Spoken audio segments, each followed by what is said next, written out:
बच्चों आज हम सीखने वाले हैं मोशन अंडर ग्रेविटी। अब क्या होता है मोशन अंडर ग्रेविटी कि जब भी किसी ऑब्जेक्ट को या तो हम रिलीज कर दें, अच्छा ड्रॉप कर दें डियर स्टूडेंट्स, या नहीं तो किसी ऑब्जेक्ट को हम ऊपर की ओर थ्रो करें, या नहीं तो किसी ऑब्जेक्ट को हम नीचे की ओर थ्रो करें, ये सभी केसेस मोशन अंडर ग्रेविटी में आता है। वैसे तो हम ऑब्जेक्ट को ओब्लिकली भी थ्रो करेंगे तो ये भी मोशन अंडर ग्रेविटी में ही आएगा, लेकिन हमको अभी फिलहाल पढ़ना है वन डायमेंशनल मोशन। तो क्योंकि हमको पढ़ना है वन डायमेंशनल मोशन, इसीलिए हम ऑब्जेक्ट को ऐसा थ्रो नहीं करेंगे, ऐसा थ्रो करेंगे आगे चल के प्रोजेक्टाइल मोशन में, है ना। लेकिन अभी फिलहाल हम क्या करने वाले हैं कि ऑब्जेक्ट को ड्रॉप करेंगे, ऊपर थ्रो करेंगे या नीचे थ्रो करेंगे, ठीक है। यानी मोशन प्योरली किस एक्सिस के अलोंग होने वाला है? वाई एक्सिस के अलोंग होने वाला है, ठीक है। तो डियर स्टूडेंट्स, अब जो हमने काइनेमैटिकल इक्वेशंस ऑफ मोशन पढ़े थे, कौन से पढ़े थे हमने?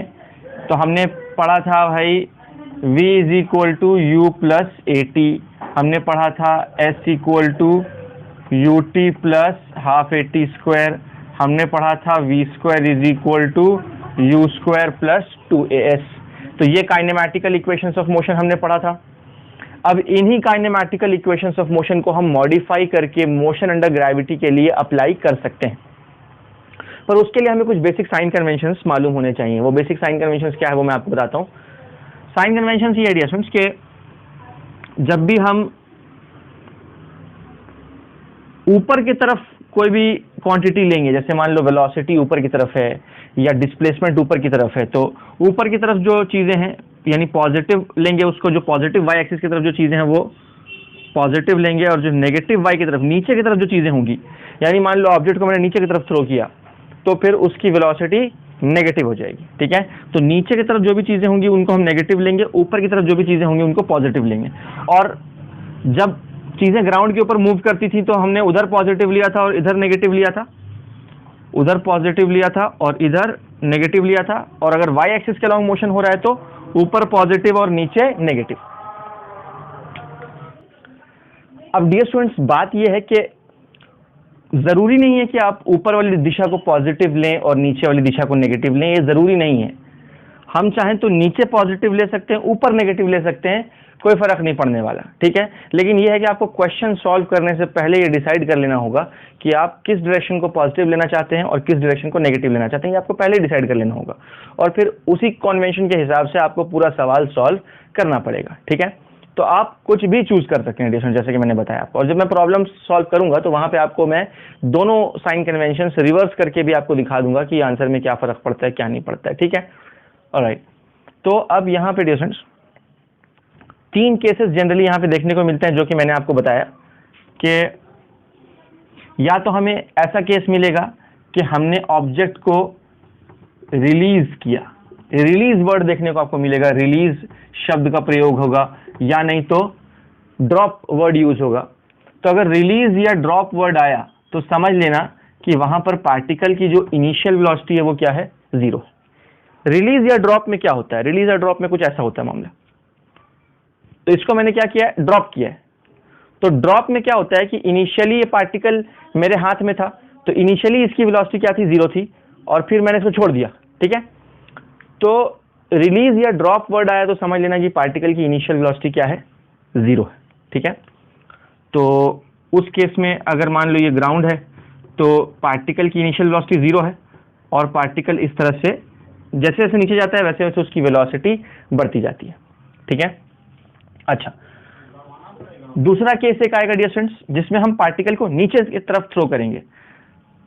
थ्रो वर्ड आएगा डियर स्टूडेंट्स। अब थ्रो या तो थ्रो अपवर्ड होगा या थ्रो डाउनवर्ड होगा। अगर मान लो थ्रो डाउनवर्ड रहा, तो उस केस में क्या होगा डियर स्टूडेंट्स, वो मैं आपको बता देता हूं। मान लो ये ग्राउंड है, यहां पर हमारा पार्टिकल है, थ्रो डाउनवर्ड्स मतलब इसकी इनिशियल वेलोसिटी किधर है? नीचे की ओर है। यानी इस केस में इसकी इनिशियल वेलोसिटी हम क्या लेंगे? नेगेटिव लेंगे। और क्योंकि नीचे की तरफ मूव कर रहा है तो इसका डिस्प्लेसमेंट भी क्या होगा? नेगेटिव होगा, क्योंकि हमने नीचे वाली दिशा को क्या माना है? नेगेटिव माना है, ठीक है। अच्छा, तो ये कहने का मतलब है कि थ्रो वर्ड जब भी यूज होगा डियर स्टूडेंट्स, वहां पे इनिशियल वेलोसिटी जीरो नहीं होगी, वहां पे इनिशियल वेलोसिटी जीरो नहीं होगी, कुछ तो भी वैल्यू होगी। थ्रो वर्ड मतलब कुछ तुम इनिशियल वेलोसिटी दे के भेज रहे हो उसको, ये थ्रो का मतलब होता है, ठीक है। और अगर वहां पे आया थ्रो अपवर्ड, थ्रो अपवर्ड अगर आया डियर स्टूडेंट्स, तो मान लो ये ग्राउंड है और ग्राउंड से हम ऊपर की तरफ किसी ऑब्जेक्ट को थ्रो कर रहे हैं, तो यहाँ पे भी जो इनिशियल वेलोसिटी है वो नॉट इक्वल टू जीरो है, कुछ ना कुछ वैल्यू होगी इनिशियल वेलोसिटी की। और इनिशियल वेलोसिटी की जो वैल्यू होगी, क्या वो नेगेटिव होगी या पॉजिटिव होगी? पॉजिटिव होगी, क्योंकि ऊपर की तरफ थ्रो किया, तो इनिशियल वेलोसिटी की जो वैल्यू होगी वो पॉजिटिव लेना है हमें, ठीक है।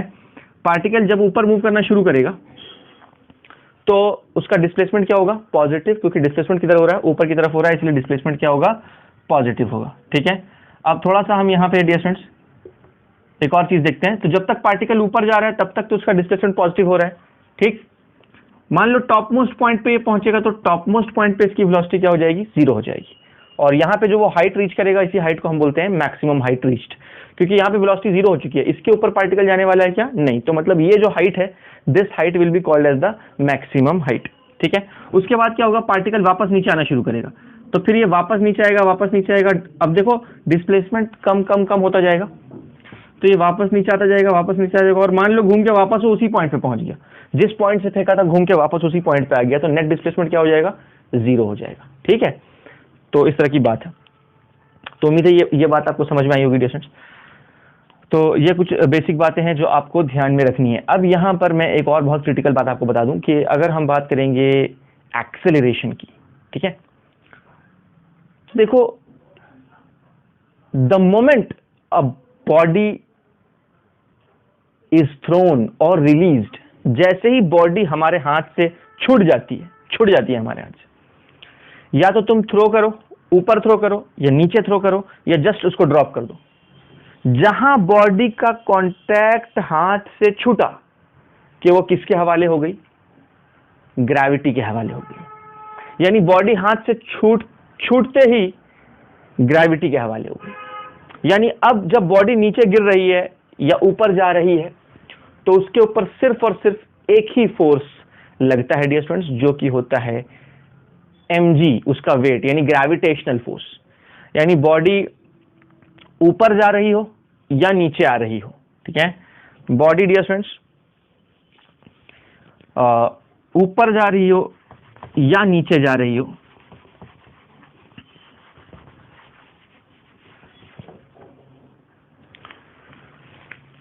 तो बहुत ध्यान से देखेंगे। बॉडी को मान लो हमने नीचे फेंका, ठीक है, इनिशियल वेलोसिटी नीचे की तरफ है, तो इसका वेट भी किधर? देखो वेट हमेशा किधर एक्ट करता है? डाउनवर्ड्स ही एक्ट करता है। यानी जो ग्रेविटेशनल फोर्स है वो हमेशा नीचे ही एक्ट करेगा। यानी हम बॉडी को ऊपर थ्रो करें या नीचे थ्रो करें या ड्रॉप कर दें, इन तीनों केस में बॉडी के ऊपर जो उसका वेट है, यानी जो ग्रेविटेशनल फोर्स है, वो हमेशा नीचे ही एक्ट करेगा। और मैंने आपको बताया था डियर स्टूडेंट्स के फोर्स और एक्सेलरेशन एक ही परिवार के सदस्य हैं। यानी जिधर बॉडी के ऊपर लगने वाला नेट फोर्स एक्ट करेगा उधर ही नेट एक्सेलरेशन भी होगा। तो इसके ऊपर जो नेट एक्सेलरेशन होगा वो क्या होगा? इसके ऊपर तो एक ही फोर्स लग रहा है, वेट। और वेट क्या होता है? वेट को हम ऐसे लिखते हैं F is equal to m into g, यही हमारा वेट है ना, और यही वो नेट फोर्स है जो उस बॉडी के ऊपर लग रहा है। तो मास इंटू एक्सेलरेशन, तो यहाँ पे एक्सेलरेशन हमारा कौन है? स्मॉल जी। स्मॉल जी को हम बोलते हैं acceleration due to gravity, acceleration due to gravity. यानी गैलीलियो ने बहुत पहले डियर स्टूडेंट्स एक्सपेरिमेंट परफॉर्म करना शुरू किया, ठीक है, और गैलीलियो ने देखा कि बॉडी का मास कुछ भी हो, यानी कि एक छोटी बॉडी हो और एक बड़ी बॉडी हो। यानी डियर स्टूडेंट्स मान लो मैं ये कैप लेता हूं और ये पेन लेता हूं, ठीक है, और इन दोनों को देखो, इसका मास ज्यादा है और इसका मास कम है, और इन दोनों को अगर मैं सेम हाइट से रिलीज करता हूं, सेम हाइट से अगर रिलीज करता हूं तो दोनों एक साथ ग्राउंड पे पहुंचते हैं, दोनों एक साथ ग्राउंड पे पहुंचते हैं इररेस्पेक्टिव ऑफ द मास, ठीक है। ये गैलीलियो ने ऑब्जर्व किया और गैलीलियो ने वैल्यू भी कैलकुलेट करके बताई। गैलीलियो ने बोला कि हर body irrespective of its mass same acceleration से नीचे, सेम एक्सेलरेशन से नीचे आती है, ठीक है, और उस एक्सेलरेशन की वैल्यू क्या है, और उस एक्सेलरेशन की वैल्यू क्या है, उस एक्सेलरेशन की वैल्यू है 9.8, यानी स्मॉल जी की जो वैल्यू है उसका मैग्नीट्यूड लिख रहा हूं मैं 9.8 मीटर पर सेकेंड स्क्वायर, ठीक है। और इसी को कभी कभी अप्रोक्सीमेटली जो है वो 10 मीटर पर सेकेंड स्क्वायर बोल के भी हम यूज कर लेते हैं, अनटिल अनलेस स्टेटेड अदरवाइज। मतलब क्वेश्चन में वो, अगर उन्होंने क्वेश्चन में कुछ नहीं बोला है तो हम क्या यूज करेंगे, 9.8। और कभी कभी क्वेश्चन में ब्रैकेट में लिख के दे देते हैं स्मॉल जी की वैल्यू, तो अगर ब्रैकेट में लिख के इतना दे दिया है 10, तो हम 10 यूज करेंगे, और अगर कुछ नहीं बोला है क्वेश्चन में तो बाय डिफॉल्ट हम 9.8 यूज करेंगे। लेकिन कभी कभी अपना कैलकुलेशन इजी बनाने के लिए हम 10 यूज कर लेते हैं और अप्रॉक्सीमेट आंसर जो है निकाल के, और 4 में से जो ऑप्शन जो मैच कर रहे हैं, जो नियरेस्ट है, उसको हम टिक कर देते हैं, ठीक है। एनीवेज जब प्रॉब्लम सॉल्व करेंगे तो वहां पे मैं आपको बता दूंगा वो चीज़ है, ठीक है। अच्छा, और ये जो स्मॉल जी की वैल्यू है, ये वैल्यू होती है 32 फीट पर सेकेंड स्क्वायर, यानी फीट में अगर लिखा जाए डियर स्टूडेंट्स तो 32 फीट पर सेकेंड स्क्वायर इसकी फीट में वैल्यू होती है। कभी कभार कोई क्वेश्चन अगर फीट में आ गया तो, जनरली आता नहीं है, लेकिन बाई चांस आ गया तो ये वैल्यू भी आप याद रख सकते हैं स्मॉल जी की, ठीक है।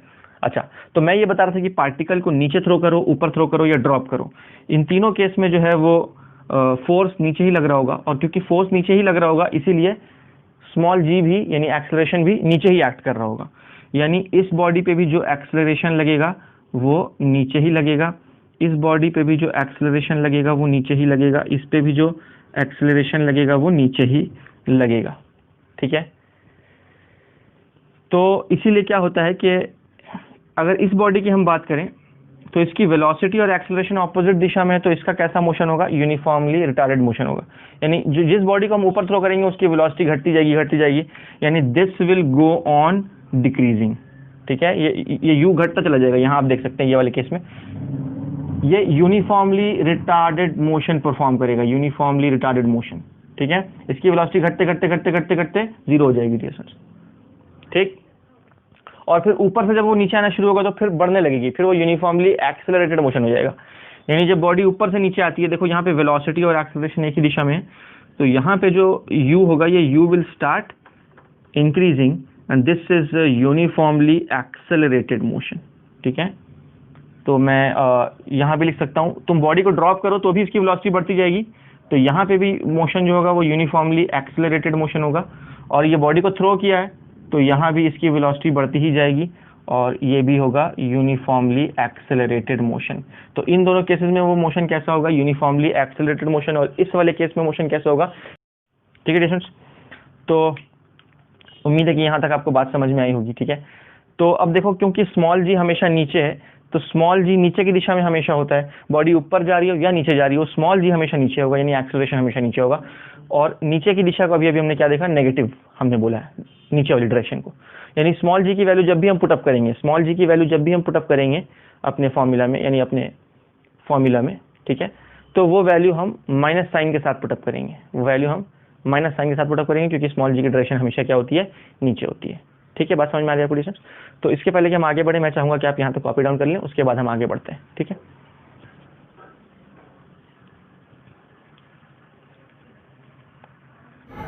तो प्यारे बच्चों, क्योंकि स्मॉल जी की वैल्यू जो है वो कांस्टेंट होती है, यानी एक्सेलरेशन हो या रिटार्डेशन हो वो कांस्टेंट होगा, और इसीलिए हम kinematical equation of motion under gravity के केस में भी अप्लाई कर सकते हैं, ठीक है। इस बात को आपको ध्यान में रखना है। तो अब यहाँ पे कुछ स्पेशल केसेस हम डील करने वाले हैं, कुछ ऐसे ख़ास स्पेशल फार्मूला हैं जो हमको बार बार न्यूमेरिकल्स में यूज़ होंगे, तो वो हम स्टैंडर्ड रिजल्ट्स के रूप में अभी हम डिराइव करने वाले हैं, ठीक है।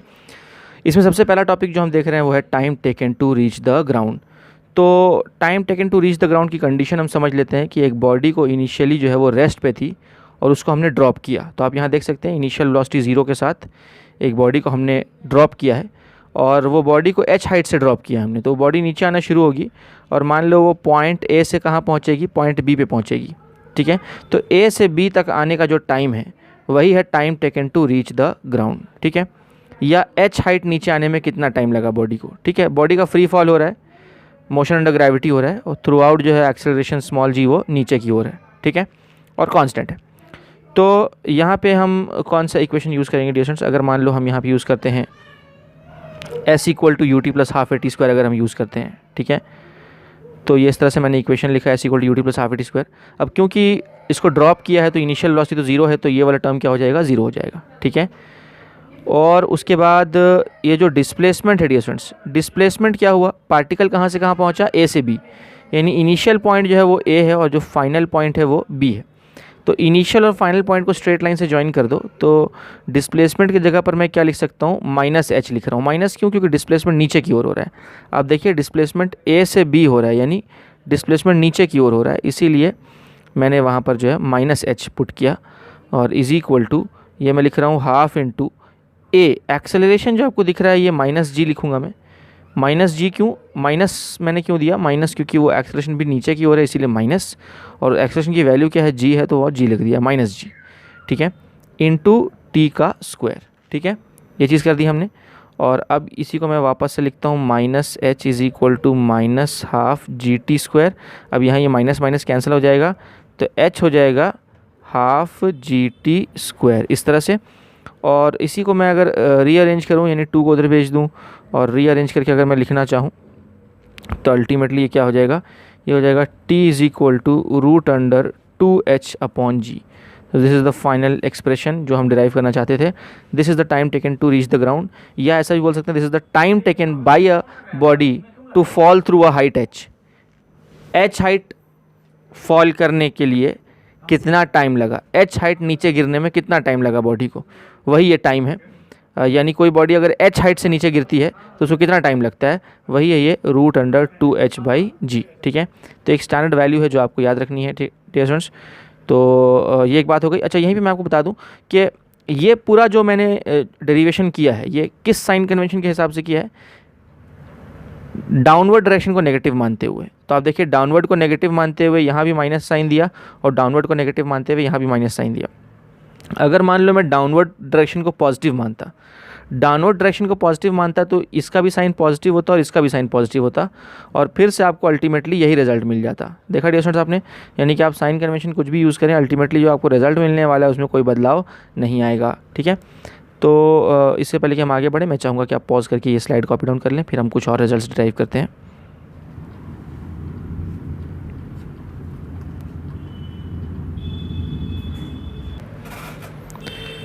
नेक्स्ट हम देख रहे हैं dear students, velocity attend just before touching the ground, यानी कि ग्राउंड को टच करने से जस्ट पहले बॉडी की वेलोसिटी क्या थी वो हमें देखना है, ठीक है। तो यहाँ पे भी बॉडी को हम ड्रॉप कर रहे हैं, इसलिए बॉडी की इनिशियल वेलोसिटी क्या है, इनिशियल वेलोसिटी जीरो है, ठीक है, और एच हाइट से हमने उसको ड्रॉप किया।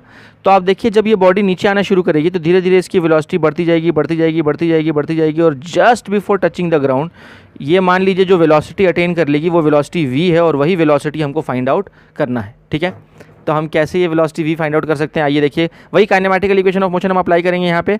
तो काइनेमैटिकल इक्वेशन ऑफ मोशन जब हम अप्लाई करेंगे तो कौन सा इक्वेशन यूज़ करेंगे, हम यूज़ करेंगे v square equal to u square plus 2as, हम यहाँ पे यूज़ कर सकते हैं, ठीक है। तो क्योंकि हमको फाइनल वेलोसिटी निकालनी है इसीलिए हमने ये काइनेमैटिकल इक्वेशन ऑफ मोशन यूज़ किया है, ठीक है। तो बस अब यहाँ पे हमें क्या करना है, क्योंकि इनिशियल वेलोसिटी जीरो है तो ये वाला टर्म पूरा का पूरा क्या हो जाएगा, जीरो हो जाएगा, और ये तो हमें फाइंड आउट ही करना है, तो इसको सिंपली वैसे ही एज इट इज़ कॉपी कर दो।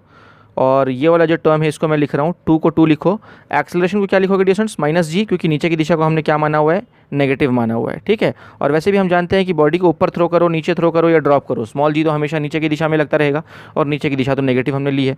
और ये जो डिस्प्लेसमेंट आपको दिख रहा है, इस डिस्प्लेसमेंट को हम क्या लिख पाएंगे, जैसा पिछले केस में भी हमने देखा माइनस एच, क्योंकि डिस्प्लेसमेंट भी नीचे की ओर हो रहा है, ए से बी नीचे की ओर, तो क्योंकि डिस्प्लेसमेंट नीचे की ओर है और नीचे की दिशा में नेगेटिव लिया, इसलिए उसको भी साइन के साथ पुट कर देंगे माइनस एच। अब माइनस माइनस क्या हो जाएगा, प्लस हो जाएगा, तो ये हो जाएगा अल्टीमेटली 2gh, तो ये हो जाएगा v square equal to 2gh, at this implies that v is equal to root under 2gh, यानी h हाइट नीचे गिरने के बाद बॉडी जो वेलोसिटी अटेन करेगी उसी को हम बोल रहे हैं v, और v is nothing but root under 2gh, ठीक है। तो h हाइट नीचे फॉल होने के बाद, फ्री फॉल होने के बाद बॉडी जो वेलोसिटी अटेन कर रही है वो अटेन कर रही है रूट 2gh, और ये एक स्टैंडर्ड रिजल्ट है जो आपको ध्यान में रखना है, ठीक है।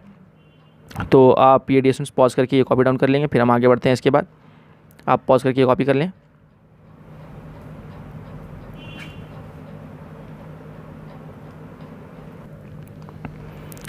तो डियर स्टूडेंट्स नेक्स्ट हम देख रहे हैं मैक्सिमम हाइट रीच्ड। तो पहले हम कंडीशन समझ लेते हैं। कंडीशन ये है कि बॉडी को हम इस बार ग्राउंड से थ्रो कर रहे हैं, ग्राउंड से ऊपर की ओर थ्रो कर रहे हैं, ठीक है। पॉइंट ए से उसको थ्रो किया हमने, थ्रो किया with some initial velocity u, और ये बॉडी धीरे धीरे ऊपर जाएगी, इसकी वेलोसिटी कम होती जाएगी, कम होती जाएगी, कम होती जाएगी, और टॉप मोस्ट पॉइंट पे पहुंचते ही इसकी वेलोसिटी क्या हो जाएगी, 0 हो जाएगी, ठीक है। तो वहाँ पर जो हाइट वो अटेन करेगा उसी हाइट को हम क्या बोल रहे हैं, मैक्सिमम हाइट रीच्ड, ठीक है। तो अब ये maximum height reached, H max की अगर वैल्यू हमें फाइंड आउट करनी है तो ये एच मैक्स हम कैसे कैलकुलेट कर सकते हैं, आओ देखते हैं एच मैक्स कैसे फाइंड आउट कर सकते हैं हम। तो इसके लिए मैं अप्लाई कर रहा हूँ dear students, v square is equal to u square plus 2as apply कर रहा हूँ मैं, ठीक है। तो क्योंकि v 0 है तो ये वाला टर्म क्या हो जाएगा, 0 हो जाएगा, फाइनल वेलोसिटी 0 होने की वजह से ये टर्म 0 हो जाएगा। u का स्क्वायर, तो u का स्क्वायर एज इट इज़ रख देता हूँ मैं, और प्लस 2 इंटू एक्सेलरेशन, तो माइनस g है, मैंने बताया था एक्सेलरेशन हमेशा नीचे की ही दिशा में होगा, चाहे बॉडी ऊपर जाए या नीचे जाए। डिस्प्लेसमेंट इस बार क्या होगा डिस्टेंस, डिस्प्लेसमेंट पॉजिटिव होगा, क्यों, क्योंकि बॉडी नीचे से ऊपर जा रही है, नीचे से ऊपर जा रही है, ए से भी नीचे से ऊपर, तो इसलिए प्लस एच मैक्स, ठीक है।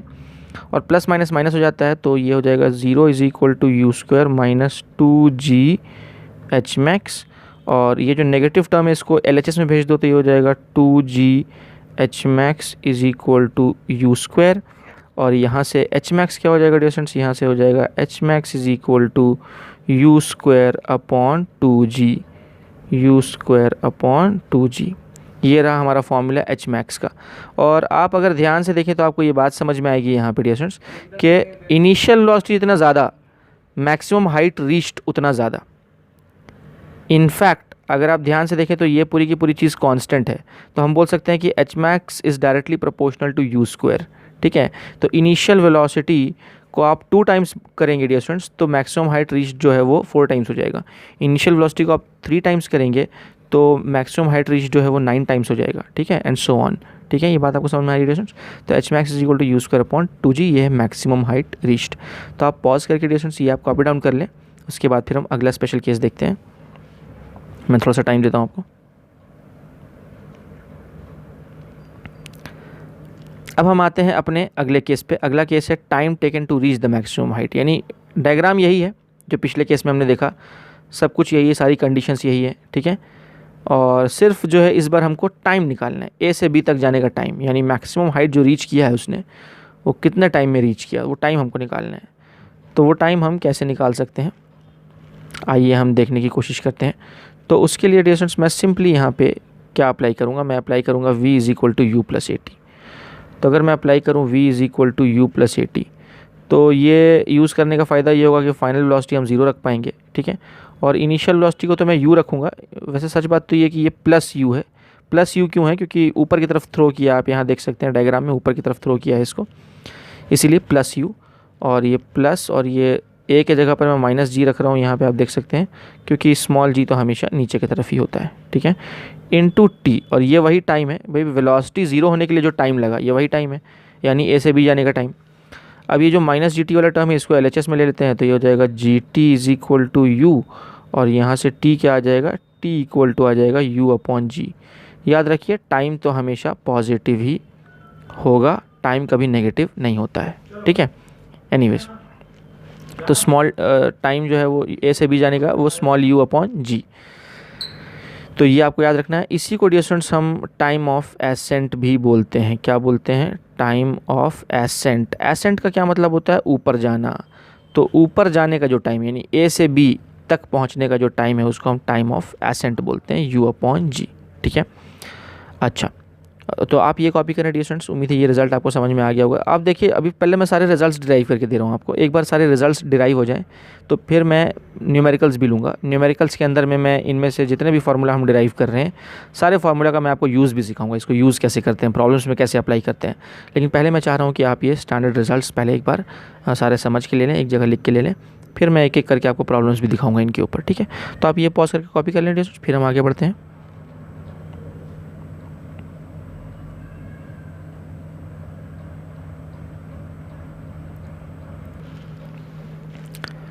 तो प्यारे बच्चों, अब हम जो अगला टॉपिक देख रहे हैं वो है टाइम ऑफ फ्लाइट।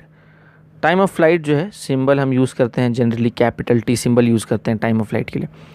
तो अभी टाइम ऑफ फ्लाइट क्या है, पहले इसका कॉन्सेप्ट समझा देता हूँ मैं आपको।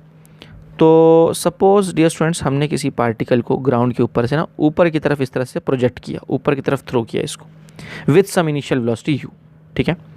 और ये जो पॉइंट है ये सपोज़ पॉइंट A है, पार्टिकल को ऊपर की तरफ थ्रो किया। अब क्या होगा, ये पार्टिकल ऊपर जाना शुरू करेगा, तो ऊपर जाना शुरू करेगा, इसकी वेलोसिटी कम होती जाएगी, ये यूनिफॉर्मली रिटार्डेड मोशन परफॉर्म करेगा। फिर ये टॉप मोस्ट पॉइंट पे पहुंच जाएगा, टॉप मोस्ट पॉइंट पे इसकी वेलोसिटी क्या हो जाएगी, 0 हो जाएगी, ठीक है। अच्छा, और फिर क्या होगा, फिर ये वापस नीचे आना शुरू करेगा, तो वापस नीचे आना शुरू करेगा तो उसी लाइन के अलॉन्ग वापस नीचे आएगा।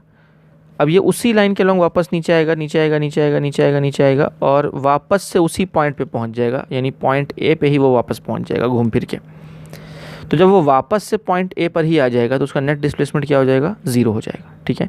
अब क्योंकि ये लाइंस ओवरलैप कर जा रही हैं, यानी जाने वाली लाइन और वापस आने वाली लाइन, ये लाइंस आपस में क्या हो रही हैं, ओवरलैप हो रही हैं। इसलिए समझने के लिए मैं आपको जाने वाली लाइन अलग दिखाऊंगा और वापस आने वाली लाइन अलग दिखाऊंगा, समझने के लिए बस।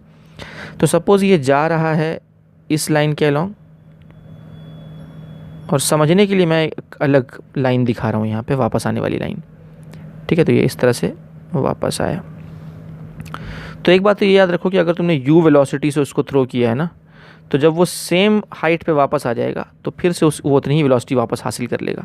यानी अगर तुमने उसको 20 मीटर पर सेकंड से फेंका है तो वापस ग्राउंड पे आएगा तो फिर से वो 20 मीटर पर सेकंड ही वापस वेलोसिटी हासिल कर लेगा। सिर्फ वेलोसिटी की दिशा बदल चुकी होगी, यानी पहले वेलोसिटी की दिशा ऊपर की तरफ थी, अब वेलोसिटी की दिशा नीचे की तरफ हो जाएगी, लेकिन वेलोसिटी का मैग्नीट्यूड सेम रहेगा। ऐसा क्यों होता है, ऐसा होता है कंजर्वेशन ऑफ एनर्जी की वजह से, यानी एनर्जी वहाँ पर डिसिपेट नहीं हो रही होती है, एनर्जी कंजर्व रहती है। इसके वजह से जिस वेलोसिटी से फेंकोगे बॉडी उसी वेलोसिटी से वापस तुम्हारे हाथ में आ जाएगा, ठीक है। तो ये वाली बात है। तो और डियर स्टूडेंट्स ध्यान रहे कि जितने भी डेरिवेशंस हम कर रहे हैं, इन सभी डेरिवेशंस में हम मान रहे हैं कि एयर का रेजिस्टेंस जो है वो नेग्लिजिबल है। देखो हम क्या मान रहे हैं कि जब तक बॉडी हवा में है, चाहे बॉडी ऊपर जा रही हो चाहे बॉडी नीचे आ रही हो, जब तक बॉडी हवा में है उस बॉडी के ऊपर सिर्फ और सिर्फ एक ही फोर्स लग रहा है, ग्रेविटेशनल फोर्स, यानी वेट के रूप में, है ना। और कोई फोर्स बॉडी के ऊपर नहीं लग रहा है, ऐसा हम मानते हैं। हालांकि सच बात यह है कि बॉडी के ऊपर एक एयर रेजिस्टेंस भी लगता है। एयर रेजिस्टेंस क्या होता है, आपको सिंपल शब्दों में अगर मैं बताऊं तो, जैसे मान लीजिए आप डिस्टेंस बाइक चला रहे हैं, स्कूटी चला रहे हैं आप, तो अगर आप आगे की तरफ बढ़ रहे हैं तो आपको हवा पीछे की तरफ पुश करती है। देखिए आपके बाल पीछे की तरफ उड़ते हैं, आपके फेस के ऊपर आपको हवा का प्रेशर फील होगा, जो हवा है वो आपके ऊपर पीछे की तरफ फोर्स लगाती है। तो अगर आप आगे भागेंगे तो हवा पीछे फोर्स लगाएगी, और पीछे भागेंगे तो हवा आगे फोर्स लगाएगी। यानी ये जो हवा है ये हमेशा मोशन के ऑपोजिट डायरेक्शन में फोर्स लगाती है, और इसी फोर्स को हम एयर रेजिस्टेंस बोलते हैं, या ड्रैग फोर्स, ऐसे अलग अलग नाम है इसके, ड्रैग फोर्स या एयर रेजिस्टेंस या विस्कस ड्रैग, ऐसे अलग अलग इसके नाम है डियर स्टूडेंट्स। तो कहने का मतलब ये है कि ये मोशन को रेजिस्ट करता है ये फोर्स। तो यही वजह है कि क्यों जब हम एक मान लो एक पत्थर है और एक पेपर का टुकड़ा है, अगर हम दोनों को एक साथ एक हाइट से ड्रॉप करें तो पत्थर जल्दी नीचे पहुंच जाएगा, लेकिन पेपर का जो टुकड़ा है, या वो कोई फेदर ले लो आप, फेदर समझते हैं आप, कोई पंख आप ले लें और उसको आप रिलीज़ करें तो वो पंख है जो, या वो जो पेपर का टुकड़ा है, वो देर से नीचे पहुंचेगा, क्योंकि वो ना ऐसा हवा में लहराता रहेगा और हवा में फ्लोट करते करते करते वो धीरे धीरे करके नीचे पहुंचेगा, लेकिन पत्थर जो है वो जल्दी नीचे गिर जाएगा। अब ऐसा क्यों होता है, ऐसा एयर रेजिस्टेंस की वजह से होता है। पत्थर के ऊपर एयर रेजिस्टेंस कम लगता है, लेकिन वो जो फेदर है या वो जो पेपर का टुकड़ा है उसके ऊपर एयर रेजिस्टेंस ज़्यादा लगता है, और इस एयर रेजिस्टेंस की वजह से वो पेपर जो है वो जल्दी नीचे नहीं पहुंच पाता है, ठीक है। तो ये चीज़ है। लेकिन अगर आप वहाँ से एयर रेजिस्टेंस हटा दें, यानी मान लो मैं एक रूम के अंदर वैक्यूम क्रिएट कर दूं, और वैक्यूम के अंदर अगर मैं एक पत्थर को और पेपर को सेम हाइट से रिलीज़ करूं तो दोनों एक साथ ग्राउंड पे पहुंचते हैं, है ना। अगर सेम हाइट से रिलीज़ करूं तो दोनों एक साथ ग्राउंड पे पहुंचते हैं, और उसका सबूत भी है हमारे पास। उसका सबूत क्या है मैं आपको बताता हूँ, मैथमेटिकली हमने डिराइव किया हुआ है। ये देखिए आप, ये रिजल्ट जो हमने डिराइव किया डिस्टेंस, इसको आप ध्यान से देखें, ये हमने time taken to reach the ground का हमने डिराइव किया रिजल्ट। तो क्या इस फॉर्मूला में कहीं आपको मास दिख रहा है, मास का कोई टर्म दिख रहा है? कोई टर्म नहीं दिख रहा मास का। यानी time taken to reach the ground is independent of the mass of the object, ठीक है। यानी मास छोटा हो या बड़ा हो, जब तक हाइट सेम है, तो मतलब मान लो कि भाई डियर स्टूडेंट्स यहाँ पे एक h हाइट से हमने एक छोटे पार्टिकल को ड्रॉप किया या एक बड़े पार्टिकल को ड्रॉप किया, एक का मास कम है एक का मास ज़्यादा है, ठीक है, लेकिन फिर भी दोनों एक साथ नीचे पहुंचेंगे प्रोवाइडेड कि यहाँ पे क्या हो, प्रोवाइडेड कि यहाँ पे वैक्यूम हो, कोई एयर रेजिस्टेंस ना हो, तो दोनों एक साथ ग्राउंड पे पहुंचेंगे। बस हाइट सेम होनी चाहिए। देखो स्मॉल जी तो वैसे भी सेम है, 2 वैसे भी सेम है, ये दोनों वैल्यूज़ तो फिक्स ही हैं। जब तक आप अर्थ के आसपास हैं तो ये दोनों वैल्यूज़ फिक्स हैं। अब सिर्फ क्या है रह गया h। तो अगर h कांस्टेंट कर दिया आपने तो ये सब पूरा का पूरा कांस्टेंट हो जाएगा, तो टाइम भी फिक्स कांस्टेंट हो जाएगा। उम्मीद है आपको बात समझ में आ गई होगी। तो इसीलिए यहाँ पे जो है ना T1 is equal to T2 हो जाएगा, यानी दोनों पार्टिकल को सेम टाइम लगेगा ग्राउंड तक पहुँचने में, ठीक है। तो ये चीज़ है। अब आप सोचेंगे यार ऐसे कैसे हो सकता है, तो मैं आपको ना डियर स्टूडेंट्स मैं कोशिश करता हूँ कि वीडियो में ऐड कर दूँ यहाँ पे वीडियो क्लिप, जिसमें कि आप समझ जाएंगे ऐसे साइंटिस्ट ने एक्सपेरिमेंट्स परफॉर्म किया वैक्यूम क्रिएट करके और देखा कि फेदर हो या पेपर हो और पत्थर हो तो वो सब एक साथ ही पहुँचते हैं ग्राउंड तक, ठीक है। तो उम्मीद है ये बात आपको समझ में आई होगी। और उसके बाद जो है डियर स्टूडेंट्स, और आप ये देखिए जब हमने time taken to reach the maximum height की बात की, तो यहाँ भी देखिए आप स्मॉल जी कांस्टेंट है तो t is directly proportional to u, यानी इनिशियल वेलोसिटी जितनी ज़्यादा होगी ये स्मॉल टी उतना ज़्यादा होगा। Time taken to reach the maximum height, उतना ज़्यादा टाइम लगेगा मैक्सिमम हाइट रीच करने को, ठीक है। अच्छा, तो अब हम देख रहे हैं टाइम ऑफ फ्लाइट।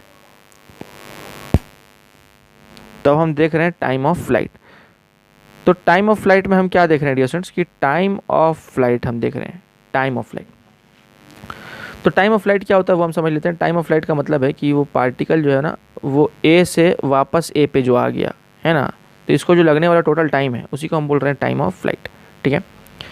तो अभी मान लो इस पॉइंट को मैं बी बोल देता हूँ, हालांकि पार्टिकल ए पे ही वापस आएगा, लेकिन समझने के लिए बस मैंने ये 2 लाइन्स अलग अलग दिखाई हैं, जाने की लाइन अलग दिखाई है, वापस आने की लाइन अलग दिखाई है समझने के लिए, ठीक है। तो ए से बी जो पार्टिकल वापस लौट के आ गया तो उसी को हम टोटल टाइम को बोल रहे हैं टाइम ऑफ फ्लाइट। तो टी ए बी को ही हम बोल रहे हैं टाइम ऑफ फ्लाइट, ठीक है। तो अब कुछ नहीं, यहाँ पे इक्वेशन कौन सा अप्लाई करेंगे, इक्वेशन हम अप्लाई करेंगे s equal to u t plus half a t square. Net displacement तो यहाँ 0 है तो एस को 0 रख दो, क्योंकि भाई जहाँ से चला था वहीं वापस आ गया। और इनिशियल वेलोसिटी जो है वो पॉजिटिव है, इसीलिए ये टर्म यहाँ पे प्लस यू इंटू टी। अब ये टी कौन सा टी हो जाएगा डियर स्टूडेंट्स, ये तो कैपिटल टी हो जाएगा, और ये प्लस हाफ इंटू ए के जगह पर माइनस जी इंटू टी का स्क्वायर, इस तरह से रख देंगे। अब ये पूरा टर्म नेगेटिव है तो ये नेगेटिव टर्म को उधर भेज दो, तो ये हो जाएगा हाफ जी टी स्क्वायर, और ये टर्म को भी इधर ले आओ डियर स्टूडेंट्स, तो ये हो जाएगा minus u t is equal to 0। ये क्वाड्रेटिक बना रहा हूँ बेसिकली अगर आप देखें तो, ठीक है। तो इस तरह से हम इसको लिख सकते हैं, और मैं इसको अच्छे से लिख देता हूँ। ये हो जाएगा g t square by 2 minus u t is equal to 0, ठीक है। तो डियर स्टूडेंट्स ये हमने एक क्वाड्रेटिक यहाँ पे बना दिया है। और अब जो है अगर ये जो इक्वेशन आप देख रहे हैं इसमें से अगर मैं कैपिटल टी को कॉमन निकाल दूँ तो क्या बन जाएगा, वो कैपिटल टी कॉमन निकाल दिया है तो ये हो जाएगा g t by 2 minus u is equal to 0, ये ऐसा हो जाएगा डियर स्टूडेंट्स। अब यहाँ से हम 2 चीज़ें लिख सकते हैं, मतलब t इंटू दिस, यानी t into this term is equal to 0। इसका मतलब है कि या तो ये 0 होगा या ये पूरा टर्म 0 होगा, तभी तो इनका प्रोडक्ट क्या होगा, तभी इनका प्रोडक्ट 0 हो पाएगा। तो दिस इम्प्लाइज दैट 2 केसेस में अराइज, यानी either capital T is equal to 0, या तो ये केस हो सकता है, ठीक है, या नहीं तो दूसरा केस क्या हो सकता है, दूसरा केस हो सकता है कि g t by 2 minus u is equal to 0, ये हो सकता है, ठीक है। तो या तो ये हो सकता है या ये हो सकता है, ठीक है। अब ये जो नीचे वाला टर्म है इसको हम फर्दर सॉल्व करते हैं, g t by 2 minus u equal to 0 को सॉल्व करते हैं हम फर्दर, ठीक है। तो g t by 2 minus u is equal to 0 ये हमारा आया है, माइनस यू को उधर भेज दो तो ये ऐसा हो जाएगा u is equal to g t by 2, और यहाँ से कैपिटल T आ जाएगा 2u बाई जी, ठीक है। तो कैपिटल T की एक वैल्यू ये आ गई। तो कैपिटल T की एक वैल्यू कौन सी आई है, कैपिटल T की डियर स्टूडेंट्स एक वैल्यू ये आई है, और कैपिटल T की दूसरी वैल्यू ये आई है। तो यही हमारा टाइम ऑफ फ्लाइट है। ऐसा क्यों बोल रहा हूँ मैं आपको समझाता हूँ। देखो ये कंडीशन क्यों आ पाई, ये एक्चुअली डिस्प्लेसमेंट ज़ीरो की कंडीशन है। तो डिस्प्लेसमेंट हम देखो, डिस्प्लेसमेंट को हमने ज़ीरो पुटअप किया था, है ना, तभी तो फिर ये इक्वेशन अल्टीमेटली निकल के आया, ठीक है। यानी t इक्वल टू ज़ीरो पे भी डिस्प्लेसमेंट ज़ीरो है, यानी t इक्वल टू ज़ीरो पे भी डिस्प्लेसमेंट ज़ीरो है, और t इक्वल टू 2u/g पे भी डिस्प्लेसमेंट ज़ीरो है, क्योंकि टाइम की दो वैल्यूज़ निकल के आई है ना। जब हमने डिस्प्लेसमेंट को ज़ीरो पुट किया तो टाइम की दो वैल्यूज़ निकल के आई, तो मतलब इस टाइम पे भी डिस्प्लेसमेंट ज़ीरो है और इस टाइम पे भी डिस्प्लेसमेंट ज़ीरो है। तो t इक्वल टू ज़ीरो पे डिस्प्लेसमेंट क्यों ज़ीरो है, क्योंकि उसी टाइम तो थ्रो करना शुरू किया है बस हमने, उस वक्त पार्टिकल पॉइंट ए पर है, ग्राउंड पर है, जस्ट हमने थ्रो करने वाले हैं उसको, वहीं पे स्टॉप वॉच ऑन कर रहे हैं, तो वहाँ पे डिस्प्लेसमेंट क्या है, ज़ीरो है। और दूसरा ये वाला जो टाइम है 2u/g, ये वो टाइम है जब वो घूम के वापस आ गया, फिर से डिस्प्लेसमेंट क्या हो गया, ज़ीरो हो गया। तो यही जो 2u/g है ना, यही हमारा है टाइम ऑफ फ्लाइट, 2u/g। और अगर हम ध्यान से देखें तो हमारा टाइम ऑफ एसेंट क्या था, टाइम ऑफ एसेंट हम देखते हैं, ये था time taken to reach the maximum height, यानी टाइम ऑफ एसेंट वो था u/g, यानी टॉप से बॉटम पहुंचने में कितना टाइम लगा, u/g। और टॉप से बॉटम, और सॉरी बॉटम से टॉप, टाइम ऑफ एसेंट मतलब बॉटम से, तो बॉटम से टॉप पहुंचने में कितना टाइम लगा, u/g, बॉटम से टॉप पहुंचने में टाइम लगा u/g। और ये है बॉटम से टॉप और टॉप से वापस बॉटम का टाइम क्या लगा, 2u/g, ठीक है। तो फिर टाइम ऑफ डिसेंट क्या होगा, तो वो भी मैं आपको निकाल के बताता हूँ डिस्टेंस। पहले आप क्या करें, पहले आप पॉज करके ये कॉपी डाउन कर लेंगे, ये आप कॉपी कर लो, और ये कॉपी करने के बाद आप डिस्टेंस ये कॉपी कर लो, ये दोनों आप कॉपी कर लो, उसके बाद मैं आपको टाइम ऑफ डिसेंट का बताता हूँ।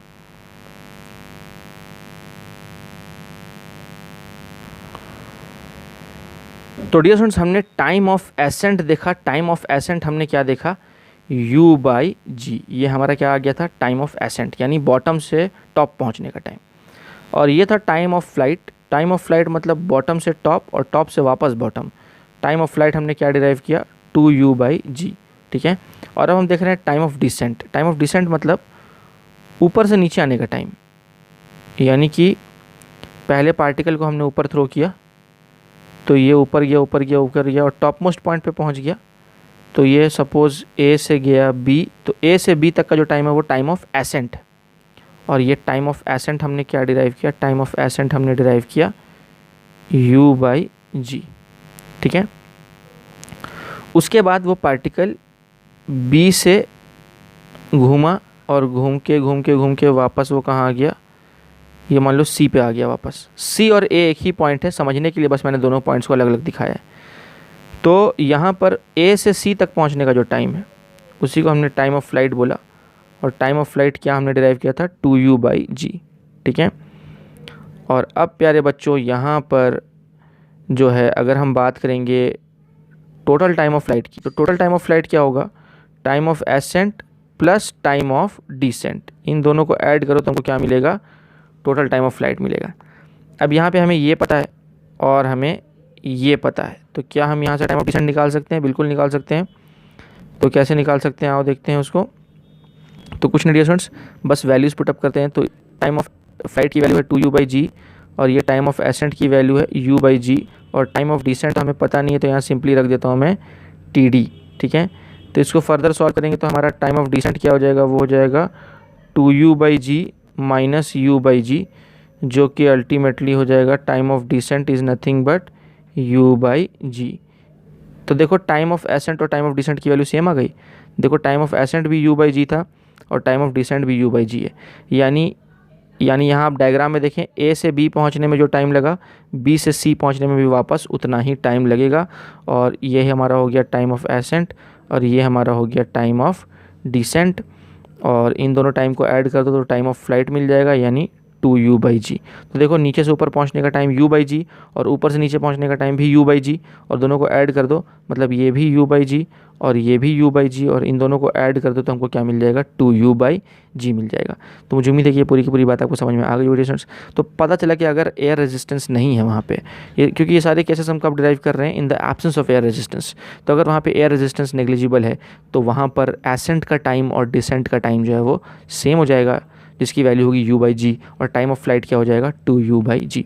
तो मुझे उम्मीद है ये पूरी की पूरी बात आपको समझ में आई होगी। और यहाँ पर मैं आपको जो है डियर स्टूडेंट्स एक और बात आपको बता देता हूँ जो बहुत क्रिटिकल बात है, जो अक्सर बच्चे कंफ्यूज हो जाते हैं। वो बात ये है कि देखो यहाँ जो टाइम ऑफ डिसेंट आपको दिख रहा है, यानी ऊपर से नीचे आने का जो टाइम है, ऊपर से जो नीचे आने का जो आपको टाइम दिख रहा है, टाइम ऑफ डिसेंट, वो क्या दिख रहा है, u/g। और हमने एक और टाइम ड्राइव किया था, मैं आपको बताता हूँ कौन सा टाइम। डियर स्टूडेंट्स सबसे पहला फॉर्मूला जो हमने ड्राइव किया था, time taken to reach the ground. यहाँ भी तो बॉडी कहाँ से कहाँ आ रही है, ऊपर से नीचे आ रही है, ठीक है, यहाँ भी बॉडी ऊपर से नीचे आ रही है। पर यहाँ फार्मूला क्या था, यहाँ फार्मूला था √2h/g, ये फार्मूला हमने ड्राइव किया था। अब इस टाइम में और टाइम ऑफ डिसेंट में क्या फ़र्क है? देखो टाइम ऑफ डिसेंट तब आता है जब बॉडी को नीचे से ऊपर फेंको और ऊपर से फिर वो नीचे आए, तब फिर जर्नी का ये वाला पार्ट जो है ना वो टाइम ऑफ डिसेंट कहलाएगा, ठीक है। लेकिन ये टाइम कौन सा टाइम है, यहाँ तो बॉडी इनिशियली कहाँ है, इनिशियली पॉइंट ए ऊपर है, ऊपर से ड्रॉप किया है, तो जब ड्रॉप किया है तो ये टाइम यूज़ करेंगे। और जब नीचे से ऊपर फेंका है और ऊपर जाके वो फिर नीचे आया, अब देखो ना यहाँ जो हमने बेसिकली ये जो टाइम ऑफ डिसेंट जो हमने ड्राइव किया है, तो आप अगर ध्यान से देखें यहाँ पे, तो जो टाइम ऑफ डिसेंट में ये जो इनिशियल वेलोसिटी है, ये कौन सी वेलोसिटी है, ये डायग्राम में अगर आप देखें तो बेसिकली वो ये वेलोसिटी, जिस वेलोसिटी से उसको ग्राउंड से ऊपर थ्रो किया है, जिस वेलोसिटी से उसको ऊपर थ्रो किया है, ये वही वेलोसिटी है टाइम ऑफ डिसेंट में, ठीक है। इसका मतलब ये है कि टाइम ऑफ डिसेंट की बात कब होगी, जब एसेंट होगा तब तो डिसेंट होगा ना, यानी टाइम ऑफ डिसेंट तब होगा जब बॉडी को नीचे से ऊपर फेंका और ऊपर जाके तब वो नीचे आ रही है। और वो जो टाइम था वो √2h/g, वो तो सीधा ऊपर से ड्रॉप किया तब की बात है, ठीक है। तो मुझे उम्मीद है कि डिफरेंस आपको ये समझ में आ गई होगी, है ना। तो ये भी आप डिस्टेंस पॉज करके कॉपी डाउन कर लेंगे। और मेरे ख्याल से हमने सारे टाइप्स कवर कर लिए हैं, सारे स्टैंडर्ड रिजल्ट्स हमने कवर कर लिए हैं। आप ये कॉपी कर लें और उसके बाद फिर हम प्रॉब्लम्स के ऊपर और भी बढ़ेंगे अपने अगले लेक्चर में। फ़िलहाल आप यहाँ तक कॉपी कर लें।